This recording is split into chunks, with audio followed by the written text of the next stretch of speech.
जो सबसे पहला क्वेश्चन है दोस्तों, पहले दर्शन में एक पेट्रोल इंजन को कैसे पहचाना जाता है। चार ऑप्शन आपके पास से देना है कि पहले दर्शन में एक पेट्रोल इंजन को कैसे पहचाना जा सकता है। तो इसका राइट आंसर हो जाएगा दोस्तों ऑप्शन नंबर डी यानी स्पार्क प्लग द्वारा। पेट्रोल इंजन को गैसोलीन इंजन भी कहा जाता है। उत्तरी अमेरिका में यह एक प्रकार का आंतरिक दहन इंजन है जो स्पार्क के द्वारा चलता है। चलिए अगला क्वेश्चन देखते हैं। यांत्रिक ऊर्जा को विद्युत में परिवर्तित करते हैं। चार ऑप्शन है आपके पास, बताना है कि यांत्रिक ऊर्जा को विद्युत ऊर्जा में कैसे परिवर्तित करते हैं। तो इसका भी राइट आंसर हो जाएगा दोस्तों ऑप्शन नंबर डी यानी विद्युत जनित्र द्वारा। जो विद्युत जनित होता है जिसे हम जनरेटर कहते हैं, यांत्रिक ऊर्जा को विद्युत ऊर्जा में परिवर्तित करके विद्युत उत्पन्न करते हैं। अगला क्वेश्चन देख लेते हैं। शुष्क सेल में जो ऊर्जा संग्रहित होती है वह क्या है। आपको बताना है जो शुष्क सेल होता है और जो उसमें ऊर्जा संग्रहित होती है वह क्या है। तो इसका राइट आंसर हो जाएगा दोस्तों ऑप्शन नंबर सी यानी रासायनिक ऊर्जा। जो शुष्क सेल में संग्रहित ऊर्जा रासायनिक ऊर्जा होती है जो विद्युत ऊर्जा में परिवर्तित होती है। चलिए अगला क्वेश्चन देख लेते हैं दोस्तों।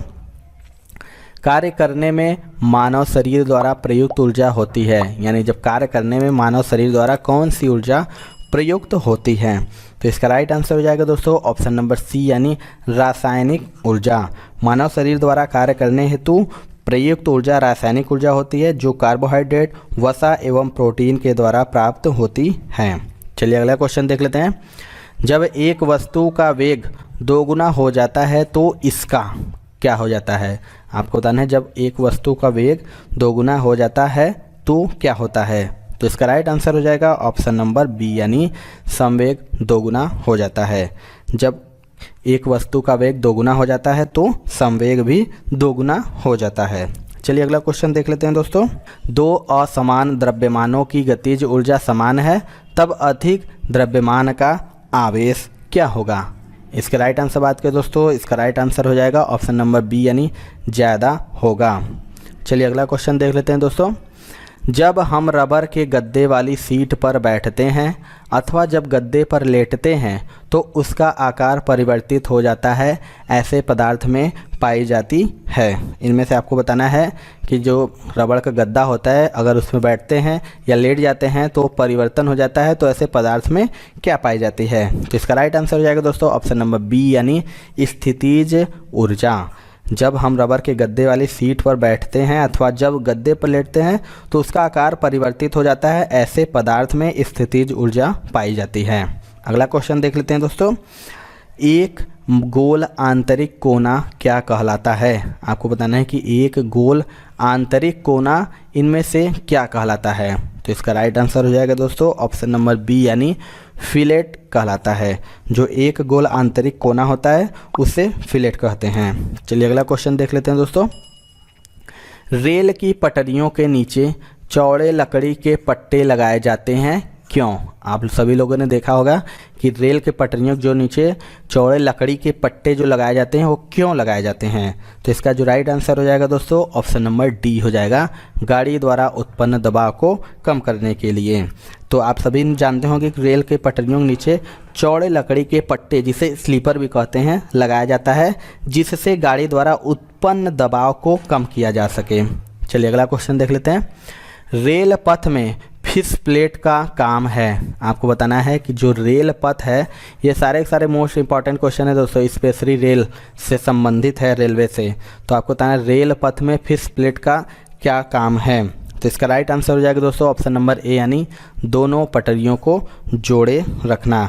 रेल पथ में जो फिश प्लेट का कार्य दोनों पटरियों को जोड़े रखना होता है। चलिए अगला क्वेश्चन देखते हैं। दोस्तों यदि आप रेलवे ग्रुप डी एग्जामिनेशन 2022 के लिए तैयारी कर रहे हैं तो आपके लिए बहुत सारे ई बुक्स मैं लाया हूं जो बहुत ज्यादा इंपॉर्टेंट है और आपको ले लेना चाहिए। दोस्तों मैथ का मैंने 500 क्वेश्चन रेडी किया है, guess paper, super guess question है सारे के सारे विद कंप्लीट सोल्यूशन और ट्रिक के साथ दोस्तों इसे बनाया गया है specially for railway group D examination 2022। एकदम आपको 500 के 500 क्वेश्चन को प्रैक्टिस करके जाना है एग्जामिनेशन में।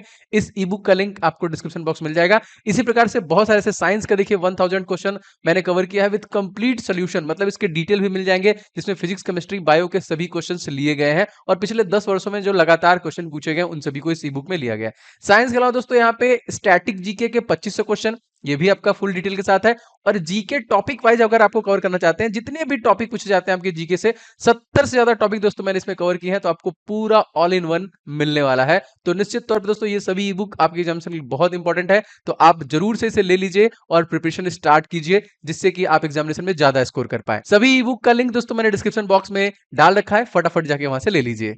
इंजन से पावर आवेगों को शिथिल करने के लिए प्रयुक्त है। 4 ऑप्शन है आपके पास, बताना है कि इंजन से पावर आवेगों को शिथिल करने के लिए क्या प्रयुक्त है।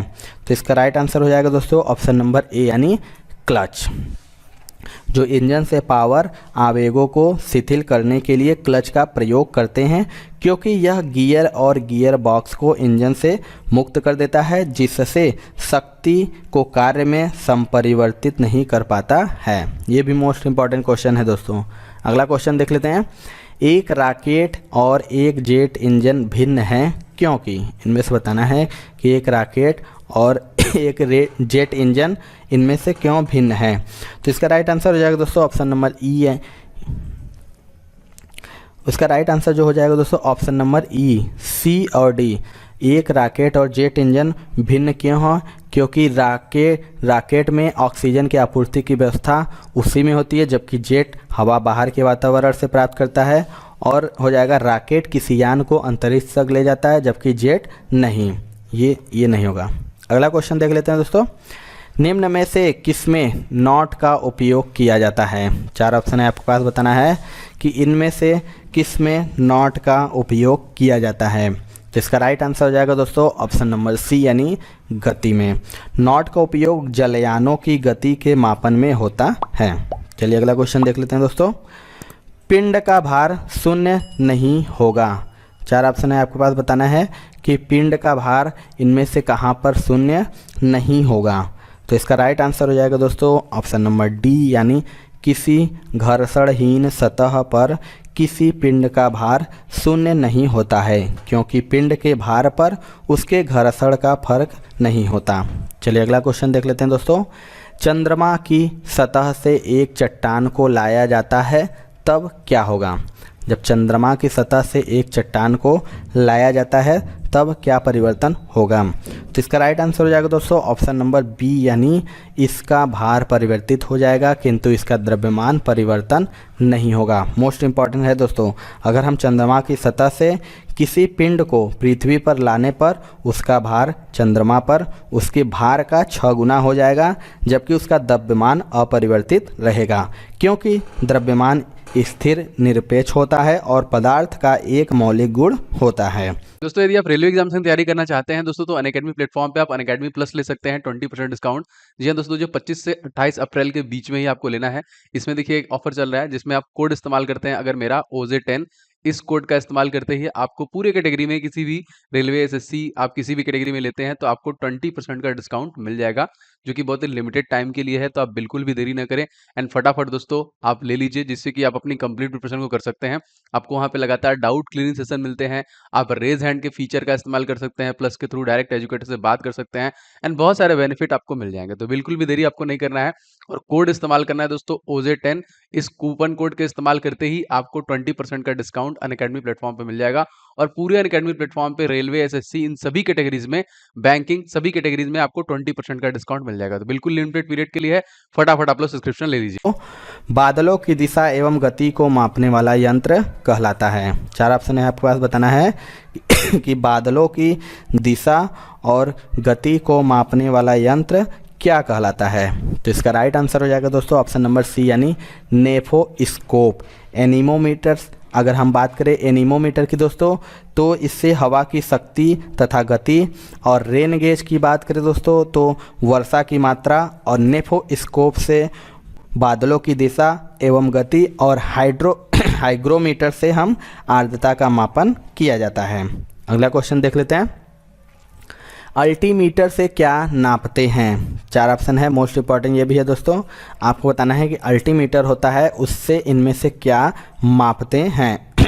तो इसका राइट आंसर हो जाएगा दोस्तों ऑप्शन नंबर बी यानी भूतल से ऊंचाई। अल्टीमीटर से ऊंचाई मापी जाती है और वायुमंडलीय दाब को बैरोमीटर से मापते हैं और धारा की सामर्थ्य को वोल्ट में एवं सुनाई देने में अंतर को डेसिबल से मापते हैं।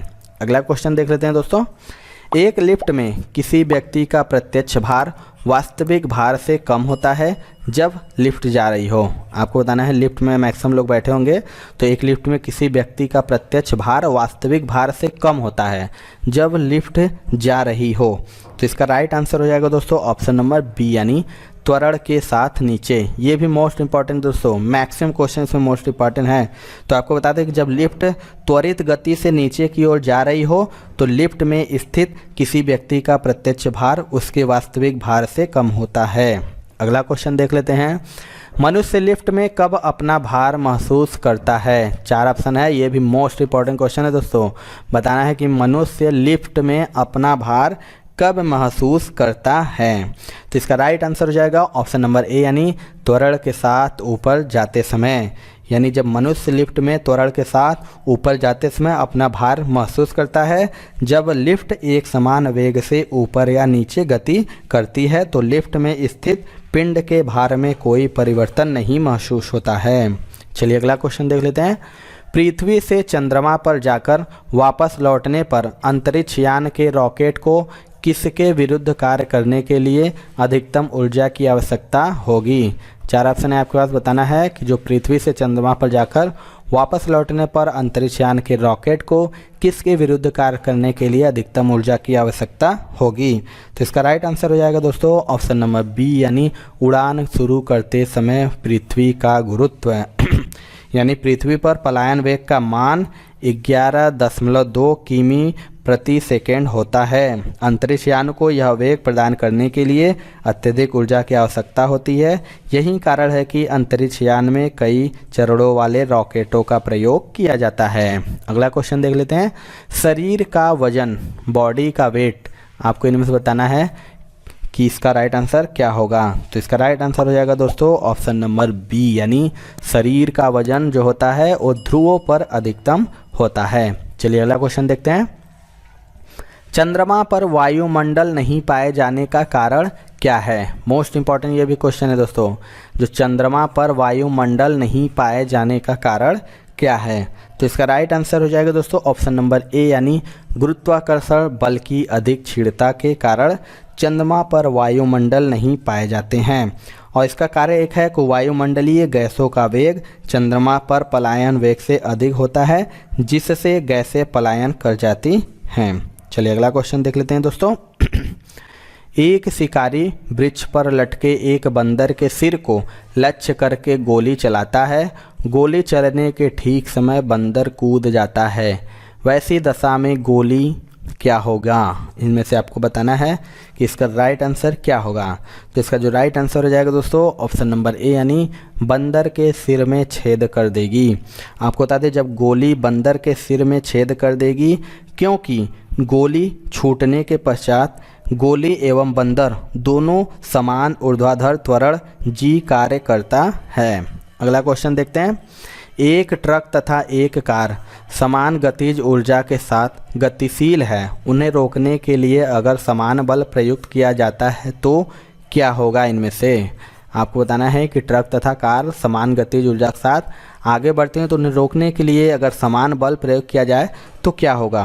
तो इसका राइट आंसर हो जाएगा ऑप्शन नंबर सी यानी दोनों ही ठहरने के पूर्व एक समान दूरी तय करेंगे। क्योंकि ट्रक और कार दोनों एक समान गतिज ऊर्जा के साथ गतिशील हैं तथा उन्हें रोकने के लिए एक समान बल प्रयोग किया जाता है, इसलिए दोनों ही ठहरने के पूर्व एक समान दूरी तय करेंगे। चलिए लास्ट क्वेश्चन देख लेते हैं दोस्तों। भौतिक तुला कार्य करता है। बताना है कि इनमें से भौतिक तुला किस पर कार्य करता है। तो इसका राइट आंसर हो जाएगा दोस्तों ऑप्शन नंबर डी यानी समानांतर बल के नियम पर। भौतिक तुला समानांतर बल के सिद्धांत पर कार्य करता है और संवेग संरक्षण के सिद्धांत पर रॉकेट कार्य करता है। तो ये थी दोस्तों आज की वीडियो। आपको वीडियो कैसा लगा कमेंट सेक्शन में ज़रूर बताइएगा। चैनल वीडियो पसंद आया होगा दोस्तों तो एक लाइक ज़रूर करिएगा। चैनल पे हमारे नए हैं तो चैनल को ज़रूर सब्सक्राइब कर लीजिएगा, क्योंकि हम लगातार ग्रुप डी एग्ज़ाम की तैयारी करा रहे हैं, जो कि आने वाले एग्ज़ाम हैं, जो कि मोस्ट इम्पॉर्टेंट सारे के सारे वीडियो हैं। तो वीडियो आप पूरा ज़रूर देखिएगा। तो मिलते हैं दोस्तों अपने अगली वीडियो में, तब तक के लिए जय हिंद जय भारत।